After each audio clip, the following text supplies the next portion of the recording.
नमस्कार साथियों मैं पंकज सिंह मेरे YouTube channel GK by Pankaj Singh में आप सभी का स्वागत करता हूं। साथियों, एक आज नया वीडियो आपके सामने है लेके आया हूं। वीडियो का शीर्षक रहेगा कि अभी 1 जुलाई जो आ रहा है, तो इस समय सभी कार्मिकों के जो नियमित कर्मचारी है, ना कि प्रोबेशनर, जो जिन जिन कर्मचारियों का 1 जुलाई से पहले, चाहे 31 जून ही क्यों ना हो, उस दिनांक तक उनका स्थायीकरण हो जाता है, तो राज्य सरकार के सेवा नियम के हिसाब से उस कर्मचारी को स्थायीकरण से बाद में आने वाली 1 जुलाई को है वार्षिक वेतन वृद्धि है वो दी जाती है। वार्षिक वेतन वृद्धि किस हिसाब से लगेगी, इसमें बेसिक का चयन कैसे किया जाएगा, वो एक वीडियो और मैं बनाऊंगा, उस पे आपको डिटेल से समझाएंगे।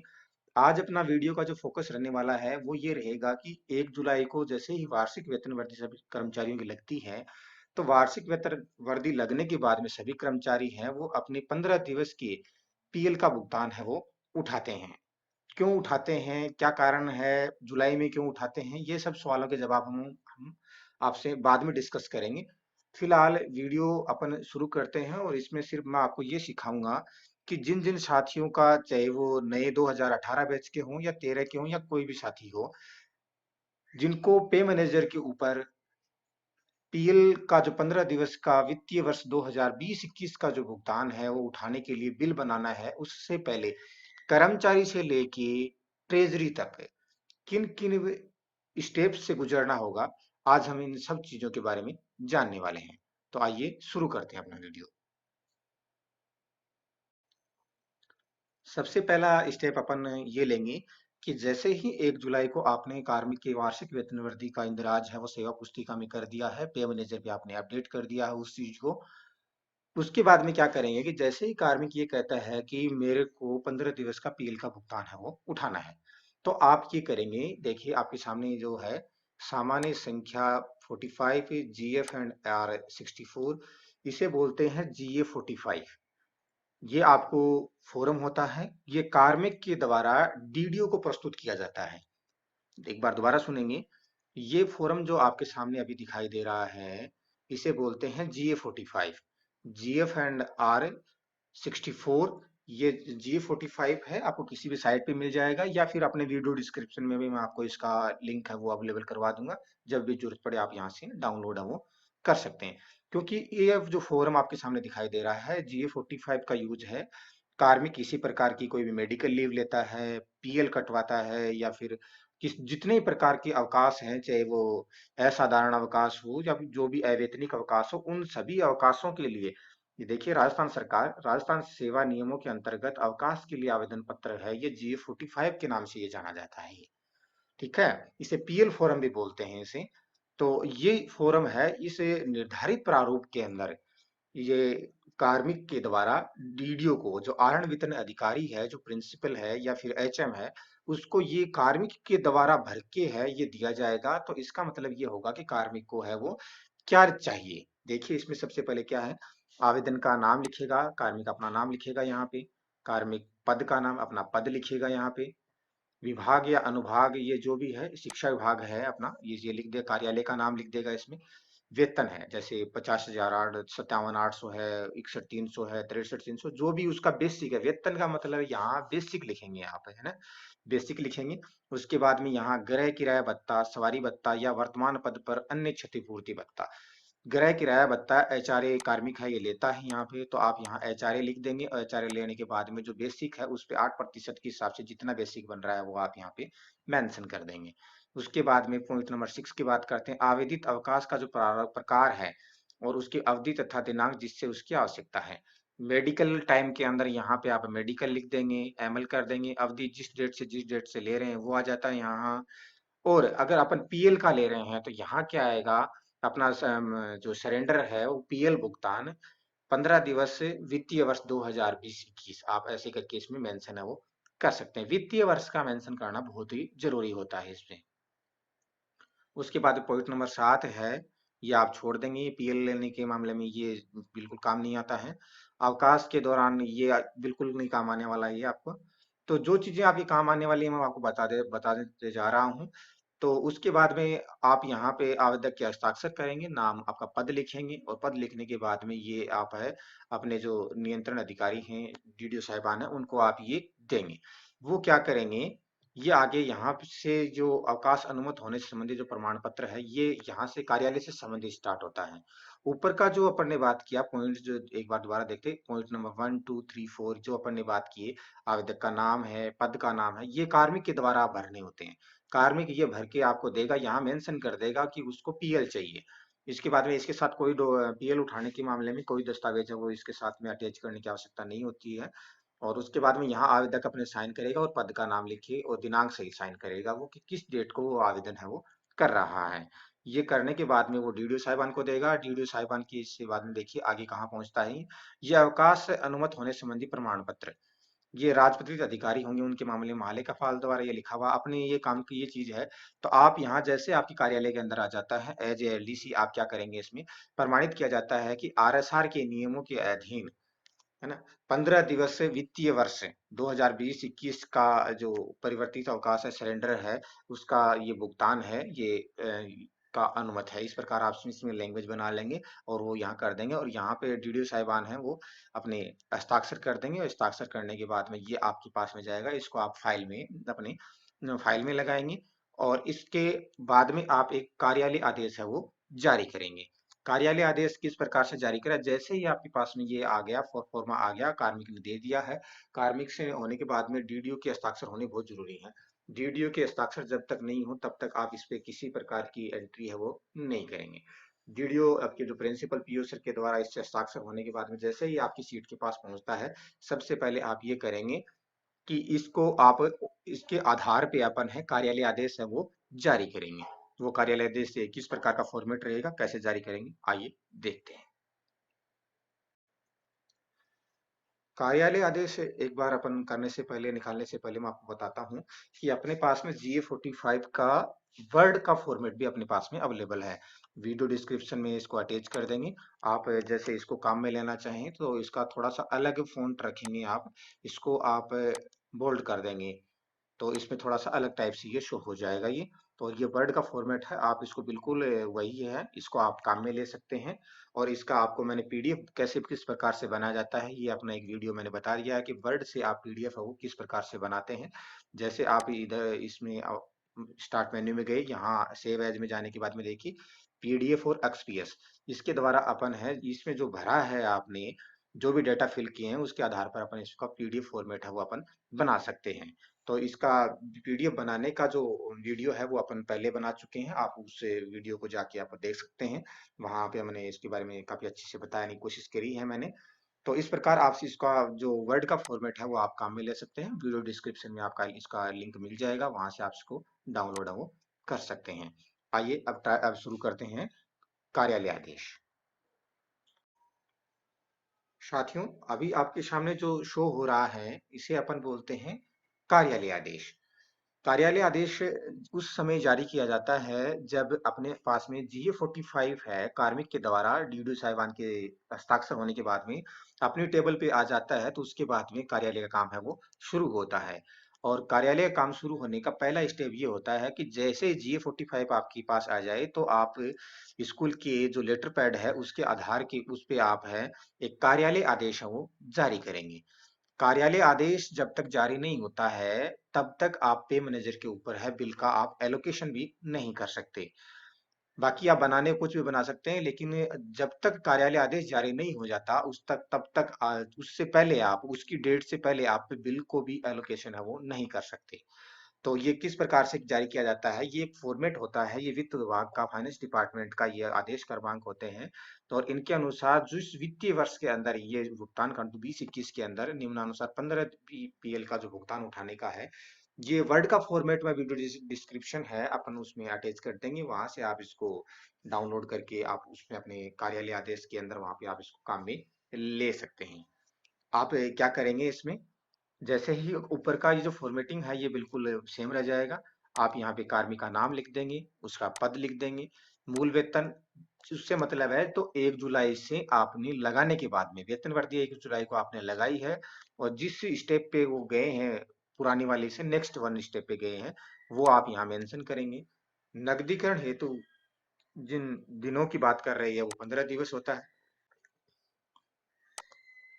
नकदीकरण की 15 दिवस का आप जैसे मेंशन करेंगे, उसके बाद में सेवा पुस्तिका में 15 दिवस घटाने के बाद में, जैसे ये जो अपने मैं आपको फॉर्मेट दिखा रहा हूँ, इसमें यह है कि आज 1 जुलाई तक कार्मिक की जो पीएल है वो 230 है।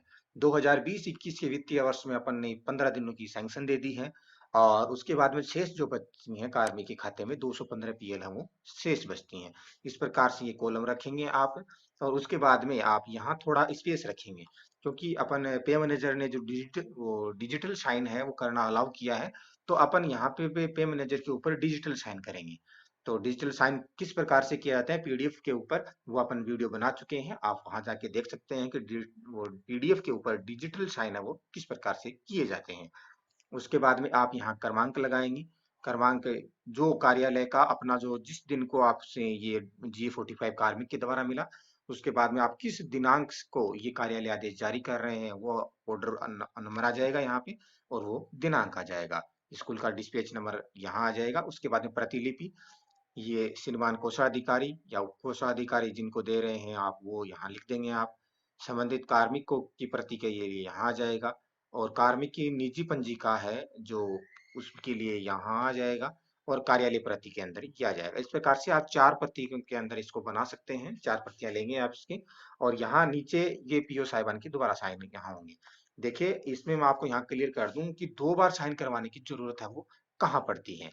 जैसे ही ये आहरण वितरण अधिकारी हैं, अपने स्कूल में एक ही पोस्ट होता है, जैसे निदेशालय है, बड़े बड़े ऑफिस होते हैं, वहां अलग अलग पोस्ट होती हैं।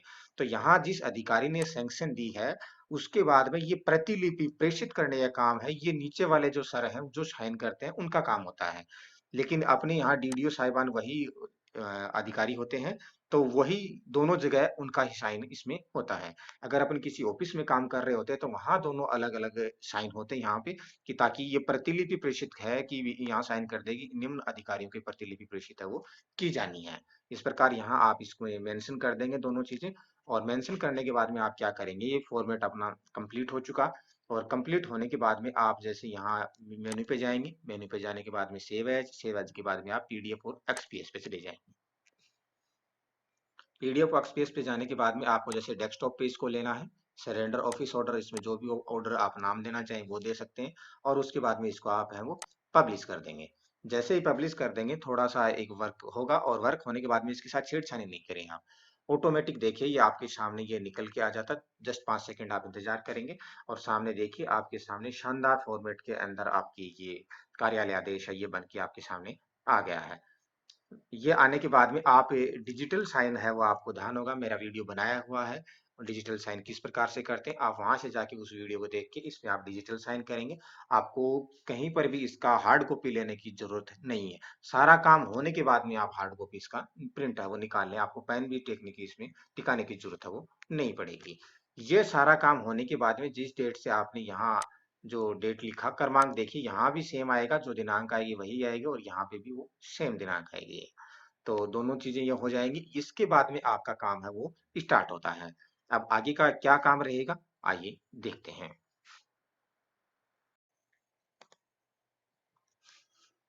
साथियों, अब हम पहुंच गए हैं पे मैनेजर की साइट के ऊपर। जैसे ही पे मैनेजर अपन लॉगिन करेंगे, लॉगिन करने के बाद में अपन बिल प्रोसेसिंग है, यहाँ पे आपको फर्स्ट ऑप्शन मिलेगा बिल एलोकेशन का। और जैसे ही बिल एलोकेशन पे आप जाएंगे तो सबसे बिल टाइप के अंदर सरेंडर बिल 15 डेज लेंगे। उसके बाद में बिल सब टाइप है ऑटोमेटिक ब्लॉक हो जाएगा ये। ऑब्जेक्ट हेड 01 लेंगे आप, 01 क्योंकि संवेतन का जो है उसी से ही पीएल का भुगतान है वो उठाया जाता है। तो ये सब टाइप होता है, ऑब्जेक्ट हेड होता है 01, जैसे टीए का 05 होता है। इस प्रकार से अलग अलग, क्योंकि अलग अलग हेड होते हैं, इसका एक लिस्ट आता है, उसमें आप देख सकते हैं। बाकी इसको आईएफएमएस के आधार पे आप जहां से आप डाउनलोड करते हैं तो वहां आपको ये मिल जाता है कि ऑब्जेक्ट हेड है वो संवेतन से ही इसका 15 दिवस का पीएल का भुगतान होगा, तो ये ऑब्जेक्ट हेड है ये 01 हो जाएगा। पे मंथ जिस महीने के अंदर आपने सैंक्शन निकाला, जैसे जुलाई निकाल रहे हैं तो जुलाई इसमें हो जाएगा, जून में निकाल रहे हैं तो जून हो जाएगा। पे ईयर 2020 की बात हो रही है, 20-21 वर्ष की बात हो रही है। बिल का डेट, जिस डेट को आपने कार्यालय आदेश निकाला है उसके बाद में आप कभी भी इसका बिल डेट है वो ले सकते हैं, 1 दिन 2 दिन 5 दिन बाद में जब कभी बिल नंबर जो आपके चल रहा है, बिल बुक देखेंगे आप, उसमें आप देख सकते हैं कि जो बिल नंबर चल रहा है, और बिल नेम, जिस कार्मिक का बनाया जाना है वो कार्मिक कौन से हेड में है। तो इस प्रकार ये सारी डिटेल करने के बाद में इसको आप सबमिट है वो कर देंगे। सबमिट करने के बाद में जैसे तुरंत आपके सामने शो पर ये जो टैब है ये आ जाएगा, ये पॉपअप आ जाएगा, bill register detail added successfully, ये आपके सामने शो हो जाएगा। और ये करने के बाद में आप इसको ओके कर देंगे। ओके करने के बाद में देखिए, अब नेक्स्ट स्टेप पे पहुंचते हैं अपन। नेक्स्ट स्टेप ये रहेगा कि जैसे ही ओके कर दिया आपने, उसके बाद में आप बिल प्रोसेसिंग में आप जाएंगे, और ऊपर से नंबर 4 ऑप्शन आता है सरेंडर 15 डेज प्रिपरेशन। इसके अंदर आपको ये आगे वाला 3 ऑप्शन फिर ये और कर्सर जैसे ले जाएंगे और खुलेंगे, और उसके बाद में सरेंडर 15 दिन, सरेंडर डिडक्शन आता है, सरेंडर ए ये रहता है इसमें। तो ये अलग अलग टाइप पे काम करते हैं ये। तो सरेंडर 15 दिन का वाला ऑप्शन है, ये आप ये सिलेक्ट करेंगे। जैसे ही आप इस पे ओके करेंगे, माउस का क्लिक करेंगे, तो ये पेज है ये आपके सामने, सरेंडर 15 दिन का ये आपके सामने ओपन हो जाएगा। देखिए, इसमें आपने मंथ सेलेक्ट किया है, ये ऑटोमेटिक आ जाएगा, ईयर आ जाएगा। उसके बाद में आप बिल सेलेक्ट करेंगे, आप कौन से कार्मिक को जो एलोकेशन के टाइम पे लिया है, फाइनेंशियल ईयर की बात करेंगे आप। उसके बाद में बिल नंबर लेंगे। बिल नंबर लेने के बाद में देखिए सेलेक्ट ऑर्डर नंबर, यहाँ एक बहुत लंबी लिस्ट है वो दिखती है, आपको दिखाई देती है। ध्यान रखें, इसमें काफी सारे बंदे हैं वो कंफ्यूज हो जाते हैं कि मेरे को इसमें ऑर्डर नंबर कौन सा लेना है।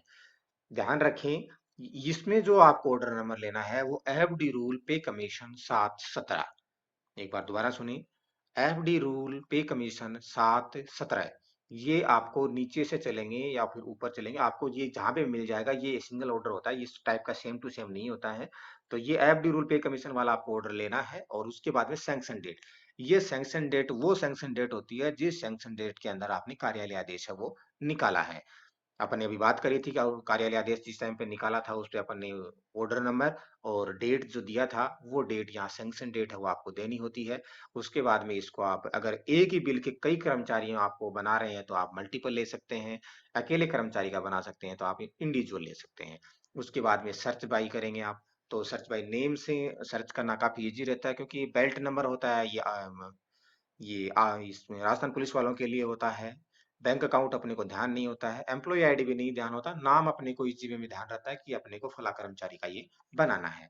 तो आप जैसे ही इसमें एम्प्लॉय नेम के अंदर type first word of employ name, जैसे ही आप उस कार्मिक का फर्स्ट वर्ड जैसे टाइप करते हैं इसके अंदर, उसके जितने भी फर्स्ट वर्ड के नाम के ऊपर जितने भी नाम होंगे, जैसे पी आपने टाइप किया तो पंकज, प्रवेश, जो भी नाम अवेलेबल होंगे आपको इसमें शो हो जाएंगे। और वो शो होने के बाद में ये आप इंटर डेज, ये आपको नहीं करना हाफ डेज, ये 15 डेज ऑटोमेटिक आता है, और आप इसको ऐड कर देंगे। ऐड करने के बाद में देखिए, जैसे ही आप ऐड करेंगे, नीचे ये कार्मिक जो भी आपने जो नाम सेलेक्ट किया था वो कार्मिक का नाम आ जाएगा, उसका बैंक अकाउंट नंबर आ जाएगा, एम्प्लॉय आईडी आ जाएगी, और डेज आ जाएंगे, 15 दिन आपने सिलेक्ट किया, उसका अमाउंट आ जाएगा और ग्रोस अमाउंट आ जाएगा। अब बात करते हैं, जो यहाँ पे जो अमाउंट शो कर रखा है, ये अमाउंट सही है या गलत है। इसका फर्क जहां पड़ेगा कि जब आपने ऑर्डर नंबर है, ये अगर आपने ऑर्डर नंबर गलत ले लिया है, डीए आपने पुराना 12% ले लिया है, 717 का जो डीए ऑर्डर है, ये आपको ध्यान होगा कि एफडी रूल पे कमीशन का जो आदेश का जो ये क्रमांक ऑर्डर नंबर है, ये डीए आदेश है। ये जिस आदेश में है, तो अगर आपने 12% वाला ले लिया है तो यहाँ डीए का जो कैलकुलेशन होके आएगा वो सही नहीं आएगा, और आप इसकी गणना है वो बिल्कुल गलत हो जाएगा आपका बिल, और आपको यहाँ से डिलीट करना पड़ेगा। आपको ये सिलेक्ट करना है कि आप किस प्रकार से ये अमाउंट जो आया है ये सही है या गलत है। आपको कैसे पता चलेगा ये? तो इसका पता करने के लिए आपको मैं बताता हूँ। आप एक कैलकुलेटर रखेंगे, तो कैलकुलेटर अपन भी निकाल लेते हैं। साथियों, सबसे पहले आपको पीएल बनाते समय आपको ध्यान ये होना चाहिए कि कार्मिक का अपन जिस समय पीएल का बिल बना रहे हैं, उस समय कार्यालय आदेश के अंदर अपन ने मूल वेतन क्या दर्शाया है, ये मूल वेतन आपको ध्यान होना चाहिए। बिना मूल वेतन के आप है कैलकुलेशन है वो नहीं कर पाएंगे। मूल वेतन जैसे अपने को पता चला 57,800 है। अब अपन चलते हैं कैलकुलेटर पे। ये कैलकुलेटर है, अपने को पता चला कि 57,800 बेसिक है, तो 57,800 बेसिक। और आपको ध्यान होगा कि 15 दिवस का कार्मिक भुगतान ले रहा है, तो जो मूल वेतन है उसके अंदर आप 2 का भाग है वो देंगे। जैसे 2 का भाग देने के बाद में जैसे बराबर करेंगे आप, तो 28,900 ये अमाउंट है, ये निकल के आएगी और ये कार्मिक का ये बेसिक हो जाएगी। तो एक 28,900 रेट निकल के आया आपके सामने की बेसिक, तो ये हो जाएगा। अब पीएल जो मिलता है 15 दिवस का, उसके अंदर बेसिक और डीए का भुगतान होता है, न कि एचआरए का। ध्यान ये रखेंगे कि जब भी कार्मिक को 15 दिवस का पीएल का भुगतान होता है, उसमें एचआरए है वो दे नहीं होता है, केवल बेसिक और डीए का भुगतान होता है। तो बेसिक आपने निकाला 57,800 रुपये था मूल वेतन, जिसे बेसिक बोलते हैं। उसमें आप 2 का भाग लगाएंगे, 2 का भाग लगाने के बाद में जो अमाउंट जो आती है 28,900 रुपये आपके सामने जो आता है, इसके ऊपर आप उस समय जिस टाइम आपने पे मैनेजर के ऊपर जो एफडी रूल पे कमीशन 7-17, मतलब जो 17% डीए का जो है आपने दर्ज किया है, आपको ध्यान होगा कि 17% डीए इस टाइम पे चल रहा है। तो अपन क्या करेंगे, ये 28,900 जो रुपए आया है, इसको ऊपर अपने 17% है वो डीए देंगे। इसको आप बट्टा 100 कर देंगे और गुणा कर देंगे आप इसके 17 से। ये 17 से गुणा कर दिया, उसके बाद में आप बराबर करेंगे, तो आपके सामने रेट निकल के आया 4,913 रुपये। ये डीए आ गया है, 28,900 बेसिक है। अब हम टोटल करेंगे कि दोनों राशि को मिलाने के बाद में कितना बनता है। तो जैसे 4,913 पहले वाली राशि थी 28,900, तो आप इसमें 28,900 ऐड करेंगे और इसको बराबर कर देंगे। तो ये 15 दिवस से 57,800 जिस कार्मिक की बेसिक है, वो वित्तीय वर्ष 20-21 के अंदर पीएल लेना चाहता है, तो उसका जो सरेंडर डीए जो सरेंडर 15 दिवस का जो बनेगा, वो ग्रोस बेसिक और डीए मिलाने के बाद में जो ग्रोस अमाउंट जो बनेगी वो 33,813 रुपए बनेगी। तो अब हम चलते हैं और देखते हैं कि 33,800 ये इतना ही है या फिर कम या ज्यादा है। साथियों, अपन पहुंच गए हैं पे मैनेजर साइट पे। तो देखिए यहाँ अपन ने जो अपने कैलकुलेटर से जो कैलकुलेशन किया था, 33,813 रुपये, बेसिक 28,900, डीए 4,913 और टोटल अपने पास में आया था 33,813। तो देखिए यहाँ 33,813 रुपये अपना ग्रोस अमाउंट है वो आ रहा है। इसका मतलब है कि अपन ने जो 15 दिवस का जो पीएल का बिल बनाया है वो बिल्कुल ओके है। इसके बाद में क्या करेंगे, आइए देखते हैं। जैसे ही अपना ये फाइनल हो गया कि अपना बिल है वो बिल्कुल सही बना हुआ है, अगर यहाँ पे अमाउंट में अगर किसी प्रकार का आपको गलत आता है, तो सबसे पहले आप यहाँ पे ऑर्डर नंबर है वो चेक करेंगे और कार्मिक का बेसिक का आप ध्यान रखेंगे कि भूलवश आपने कहीं दूसरा बेसिक तो नहीं ले लिया है। और उसके बाद में आप कैलकुलेशन करेंगे और अगर गलत इसी प्रकार फिर भी गलत बनता है, तो आप यहाँ से डिलीट करके आप दोबारा है वो बना सकते हैं। इसके बाद में आप क्या करेंगे, इसकी रिपोर्ट चेक करेंगे। जैसे ही आपने वहां तक किया, ऐसे अमाउंट 33,813 फिक्स हो गया कि अपने को पता चला बिल सही बना है। उसके बाद में आप बिना कोई और स्टेप चेंज किए आप सीधे पहुंचेंगे रिपोर्ट में। रिपोर्ट में पहुंचने के बाद सरेंडर रिपोर्ट में, और सरेंडर रिपोर्ट के अंदर आप यहाँ पहुंचेंगे सरेंडर 15 डेज इनर। ये काम आप तब करेंगे, आप पहले पहुंच जाएंगे तो फिर वापस आपको वापस बैक जाना पड़ेगा। आप वहीं वहां टेली कर लेंगे उस चीज को कि आपका बिल जो सही बना है क्या। अगर सही बना है तो आप यहाँ रिपोर्ट में जाएंगे, रिपोर्ट में जाने के बाद में सरेंडर रिपोर्ट में आएंगे और यहाँ से सरेंडर 15 डेज इनर है ये आप देखेंगे। जैसे ही आप इसको सिलेक्ट करेंगे तो आपके सामने एक सरफेस ओपन होगा, वो ये रहेगा, सरेंडर 15 डेज इनर। जैसे ईयर आ गया, मंथ आपने जून सिलेक्ट किया हुआ है, ग्रुप का नाम आ गया, बिल नंबर जो आपने दिया है वो बिल नंबर आ जाएगा। और रिपोर्ट यहाँ पे देखिए, आपको तीनों रिपोर्ट देखना है, इनर, आउटर और शेड्यूल। जैसे आप इनर देखेंगे, हालांकि सरेंडर बनाते हैं उसके साथ में किसी प्रकार का जो शेड्यूल है वो नहीं जारी होता है, सरेंडर इनर और आउटर होता है। बाकी आप किसी प्रकार का कोई भी बिल चेक करें, आप में इनर, आउटर और शेड्यूल तीनों चीजें आप यहाँ चेक करें, ये कंपलसरी होता है यहाँ।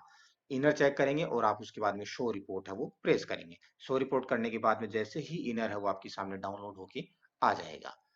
इस प्रकार से ही ये government of Rajasthan bill surrender bill inner sheet है आपके पास में GA36C के अंदर, ये न्यू फॉर्म में आ जाएगा। GA76 के अंदर ये आपके सामने आ गया है ये। तो ये आने के बाद में यहाँ कार्मिक का नाम आ जाएगा, उसका बैंक अकाउंट आ जाएगा, डिटेल है वो सारी आ जाएंगी यहाँ पे। और देखिए यहाँ बेसिक आएगा, बेसिक का हेड 100 और DA 104, ये दोनों चीजें आ जाएंगी। बेसिक अभी आपने निकाला था, आपको ध्यान होगा 57,800 को आपने 2 से डिवाइड किया था, 28,900 रुपये आया था। और उस 28,900 के ऊपर आपने 17% डीए दिया था, 4,913 रुपये आया था। और दोनों का जोड़ करने के बाद में देखिए 33,813 रुपये इसका ग्रोस अमाउंट है वो बना था। ध्यान रखें, सरेंडर जो दे है कार्मिक को, वो पूरा का पूरा नकद में जाता है ये, ना कि किसी प्रकार से और किसी प्रकार से नहीं जाता है। इस पर किसी प्रकार का एनपीएस भी नहीं काटा जाता है ये। तो ध्यान रखें, जितना भी है ये 15 दिवस का ये बिल्कुल नगद मिलेगा उसको। तो और उसके बाद में ग्रोस अमाउंट 33,813 आ गया है, नेट अमाउंट 33,813, क्योंकि डिडक्शन है वो जीरो होता है इसमें। जैसे ही बिल का इनर में आप एक कंफर्म हो गए कि ग्रोस अमाउंट है, किसी प्रकार का कोई डिडक्शन है वो नहीं किया गया है, नेट अमाउंट 33,813 रुपये आ गया है। यहाँ पे ये बात क्लियर करना जरूरी हो जाता है कि कार्मिक को अगर बेसिक और डीए का भुगतान होता है, तो उस एवज में एनपीएस का दिमाग में आता है अपने को कि 10% एनपीएस है वो काटा जाना चाहिए। जबकि 15 दिवस के सरेंडर के पीएल के भुगतान के अंदर आप किसी प्रकार का एनपीएस है वो कार्मिक के द्वारा डिडक्ट हो नहीं कर सकते, पूरा का पूरा नकद में ये दे होता है। उसके बाद में ये सारा आपने कर लिया, नेट अमाउंट आपका हो गया है। इसके बाद में देखिए, इसके बाद में अपन चलेंगे ऑथराइजेशन मेन्यू के अंदर और अपलोड डॉक्यूमेंट में। जैसे ही आप ऑथराइजेशन मेन्यू में जाते हैं, यहाँ से आपको ऊपर ही डॉक्यूमेंट अपलोड का ऑप्शन मिलेगा और वहां आप जाके डॉक्यूमेंट है वो अपलोड करेंगे। ध्यान रखें, स्टेप बाय स्टेप चल रहे हैं, यही स्टेप आपको फॉलो करने हैं। पे मैनेजर के ऊपर भी ऐसा नहीं है कि कोई पहला स्टेप है वो मैं आपको पहले बता रहा हूँ, बिल्कुल स्टेप बाय स्टेप चल रहे हैं। उसके बाद में जैसे आपने वो रिपोर्ट्स वगैरह चेक कर लिया, उसके बाद में आप जाएंगे ऑथराइजेशन मेन्यू में और अपलोड डॉक्यूमेंट में। वहां जाने के बाद में देखिए ये सरफेस ओपन होगा डॉक्यूमेंट अपलोड का। डॉक्यूमेंट अपलोड का होने के बाद में ईयर आ जाएगा, मंथ सिलेक्ट कर लेंगे, बिल टाइप आप सिलेक्ट कर लेंगे, बिल टाइप के बाद में आपका ग्रुप आ जाएगा और बिल नंबर। इसके बाद में देखिए यहाँ पे आप सेलेक्ट डॉक्यूमेंट करेंगे, यहाँ पे एक आपको सैंक्शन ऑफ सरेंडर ऑर्डर का ये आपको ये ऑर्डर मांगेगा। ये आपको ये सिलेक्ट करना है, चूज फाइल के द्वारा आप ले लेंगे इसको, चूज फाइल सिलेक्ट करेंगे। उसके बाद में जहाँ पे भी आपने ये डॉक्यूमेंट आपका रखा हुआ है, जिस भी फोल्डर में आपने लगा रखा है, आप वहां से सिलेक्ट करेंगे और इसको सबमिट कर देंगे। सबमिट करने के बाद में ये सरेंडर ऑर्डर नीचे अटैच होके यहाँ आ जाता है।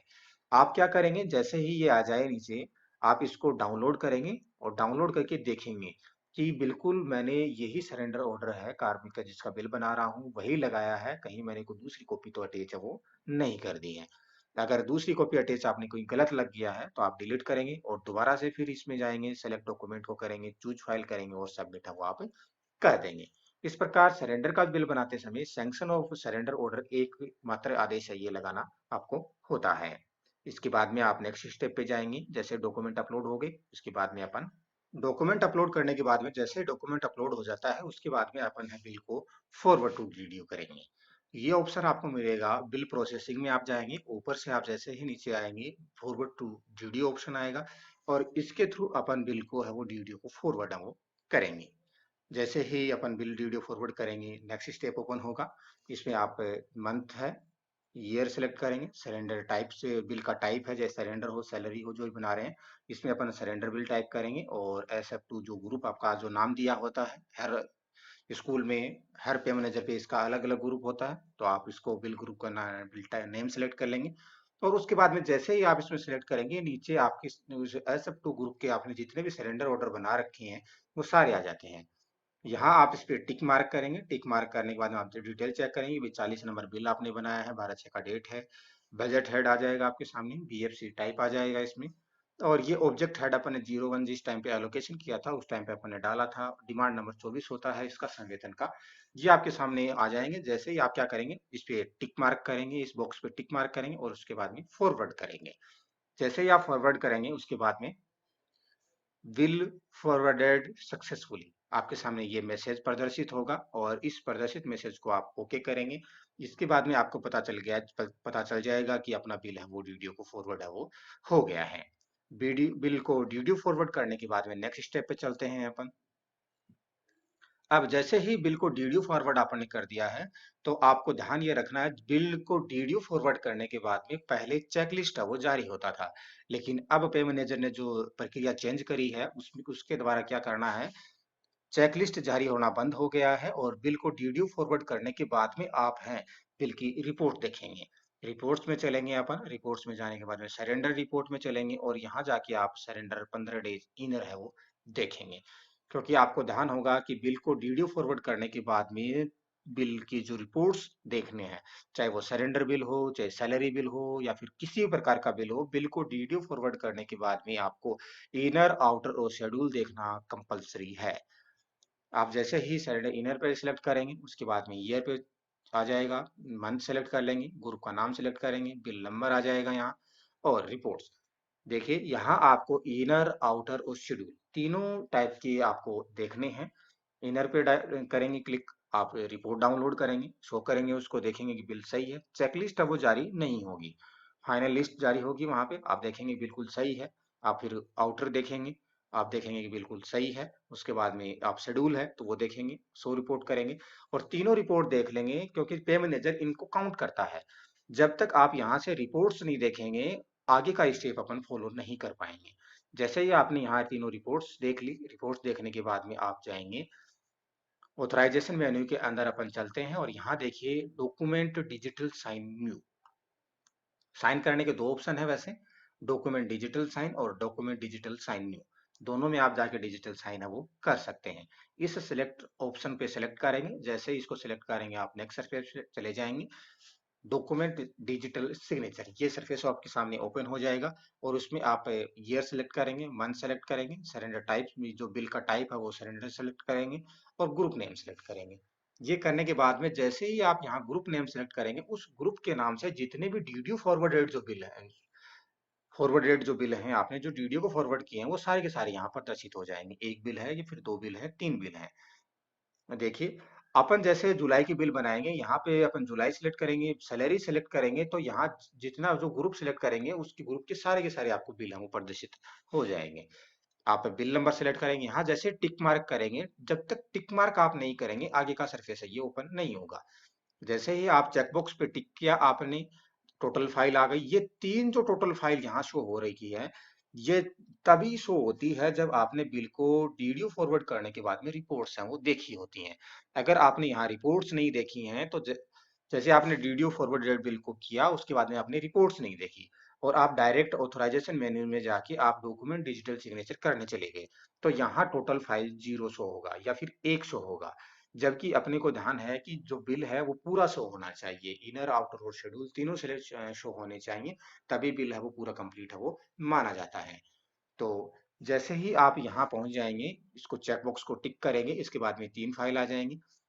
साइन बाय आधार अभी इनेबल है, ये अभी अभी काम नहीं करेगा ये। और आप टिक क्या करेंगे, आप तीनों को देखेंगे, इस पे टिक करेंगे, आप व्यू रिपोर्ट्स फाइल ये देखेंगे।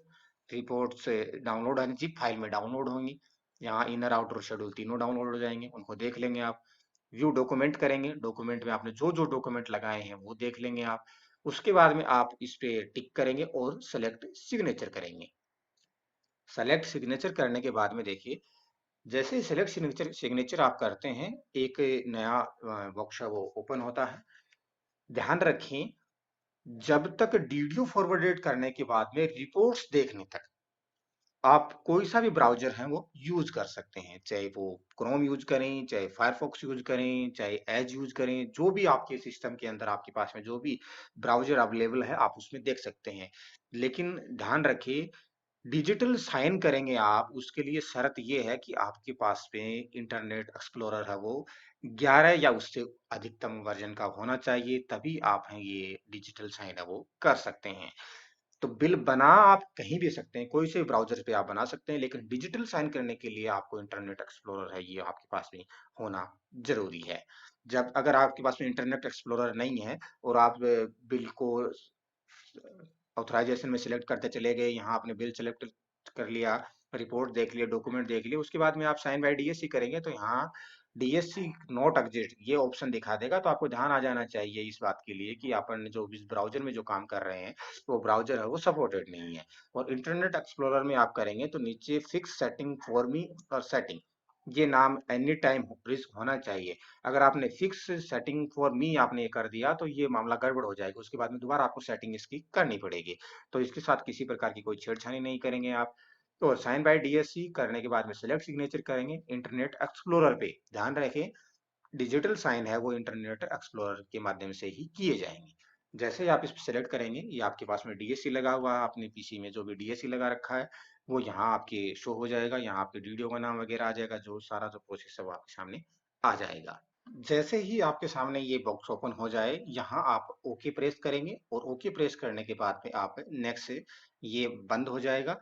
और आपसे ये जो आपने डीएससी जो लगा रखा है वो now verify your user pin, ये आपके यूजर पिन मांगेगा। जैसे एटीएम कार्ड के पिन नंबर होते हैं, वैसे ही इस डोंगल के जो डीएससी आपके पास में है उसके पिन नंबर होते हैं।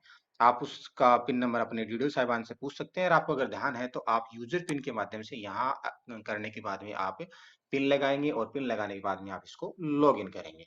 लॉग इन करने के बाद में देखिए, लॉगिन जैसे ही करते हैं तो उसके जस्ट 1-2 सेकंड के बाद में आपके यहाँ साइन फाइल ये नाम प्रदर्शित होगा। ये नाम आना है, ये आपकी नेट की स्पीड पे डिपेंड करेगा। ये जैसे ही ये नाम आ जाए साइन फाइल, आप इस पे क्लिक करेंगे, और इसको क्लिक करने के बाद में आप जस्ट 1 मिनट आधा सेकंड का आप आधा 30 सेकंड के समथिंग आप वेट करेंगे। इतना बात कर रहा हूँ कि ये नेट की स्पीड पे डिपेंड करेगा ये, कि कितनी देर के अंदर आपका ये डिजिटल साइन है वो हो जाता है।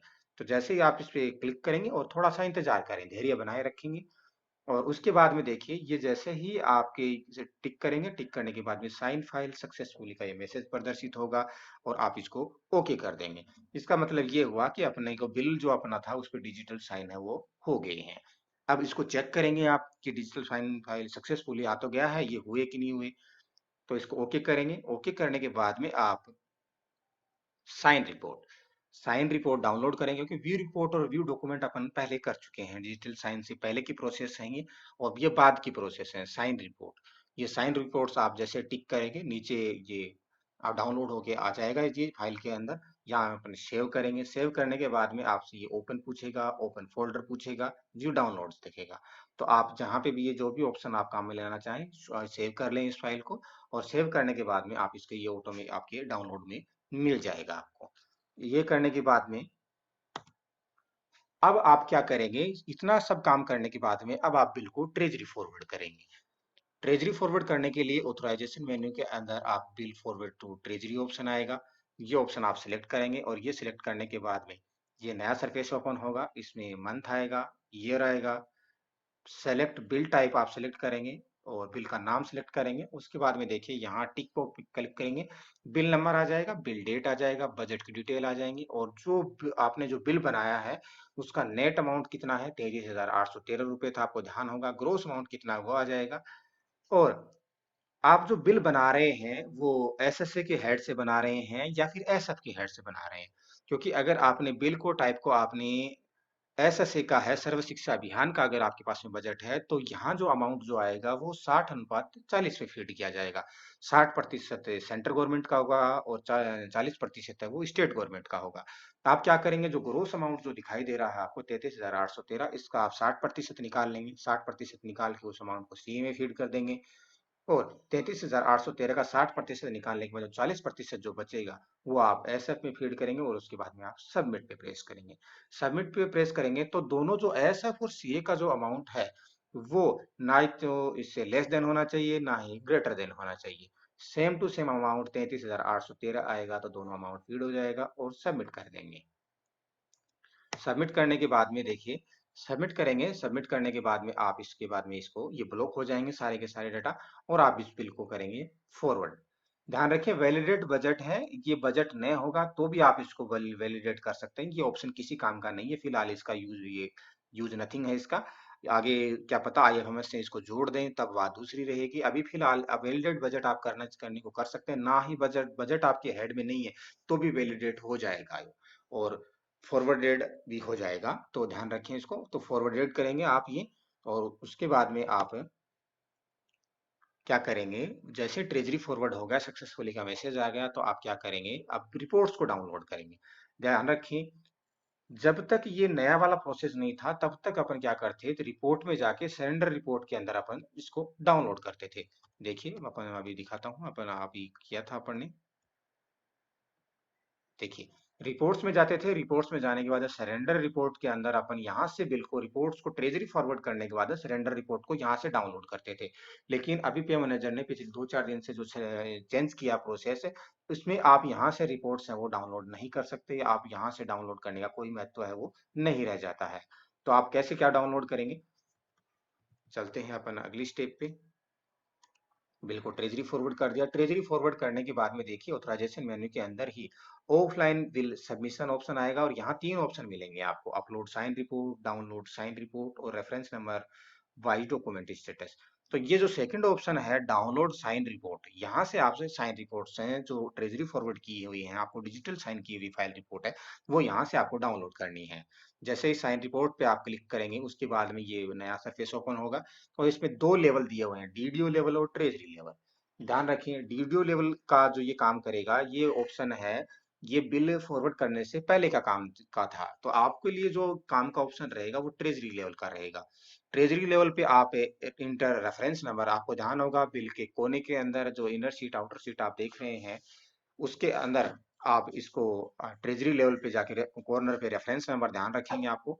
या मैंने पे मैनेजर अपडेट का जो वीडियो डाला है उस वीडियो को आपको ध्यान होगा, इसे मैंने रेफरेंस नंबर को नोट डाउन करने के लिए लिखा हुआ है। आप ध्यान रखेंगे जितने भी बिल आप बनाते हैं उनके रेफरेंस नंबर आप किसी भी रफ पेपर कॉपी या फिर जो भी पेपर आपने बना रखा है उसमें आप लिखें, क्योंकि रेफरेंस नंबर के माध्यम से ही अपन इसका स्टेटस है, रिपोर्ट डाउनलोड है, ये सारी अपने को डाउनलोड करनी होती है, क्योंकि अब रेफरेंस नंबर का महत्व है वो बढ़ जाता है।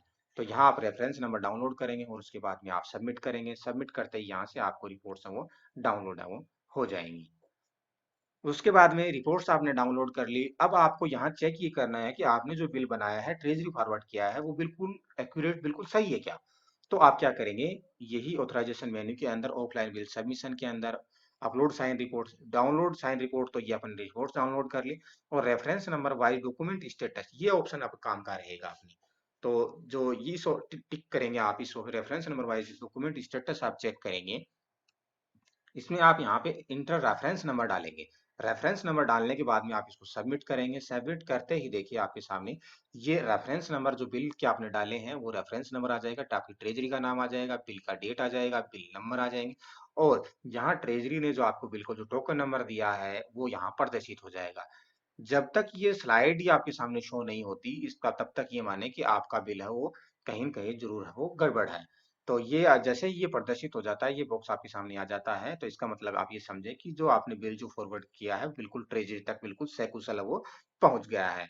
अब आपको वेट ये करना है कि ट्रेज़री इस पे टोकन नंबर देगी और जैसे टोकन नंबर देगी, आप फिर वहाँ आप ऑथराइजेशन मेन्यू है, यहाँ से जाके व्यू बिल स्टेटस से आप इसका स्टेटस है वो चेक करते रहें, आपको पता चल जाएगा बिल पास हुआ है, ऑब्जेक्शन है, जो भी है, वो सारी चीज़ें आपको यहाँ से पता चल जाएँगी। आज का वीडियो काफी लंबा हो गया अपना, और ये सारी स्टेप बाय स्टेप मैंने बताने की कोशिश करी है। आप पहली बार अगर पे मैनेजर पे बिल बना रहे हैं तो आपके लिए वीडियो बहुत ही महत्वपूर्ण सिद्ध होगा। आपके जो साथी पे मैनेजर सीखने के इच्छुक हैं, जिनको ये बिल बनाना चाहते हैं, क्योंकि 2018 एलडीसी ग्रुप को 15 जुलाई तक ज्वाइनिंग देने जा रहे हैं, तो उनका सामना सबसे पहले होने वाला है इस चीज से, सिलेंडर बिल से। तो आपकी सहायता के लिए मैं वीडियो आपके सामने पेश किया था, मैंने ये प्रस्तुत किया था ये। तो अपना वीडियो अभी काफी लंबा हो गया है, यही अपन इस वीडियो को समाप्त करते हैं। बाकी और वीडियो अपने देखने के लिए अपने चैनल पे बने रहें। धन्यवाद।